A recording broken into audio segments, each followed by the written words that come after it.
Hello guys, in this tutorial you will learn how you can mark a task as complete in your calendar or planner on Reclaim.ai. So let us guide you through this. Navigate to Reclaim.ai, head over to the planner, and here in your calendar guys you will see events, habits and tasks.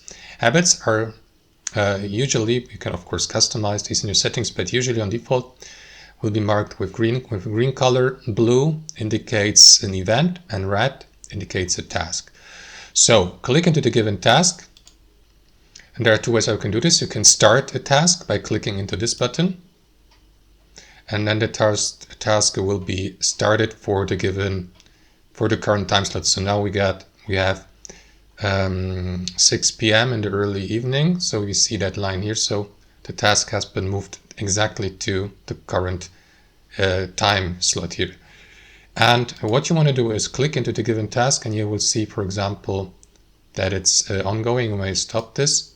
So once your task has been completed, what you want to do is click into that mark done button here at the top.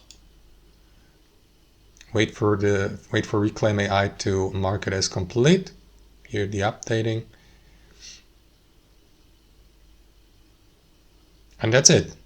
As you can see, the task has been marked as complete. You can also mark it as incomplete. If it's not complete, you will see also that green checkmark button here at the top indicating that the given task has been completed. And that's it guys. Thanks for watching, and I'll see you next time.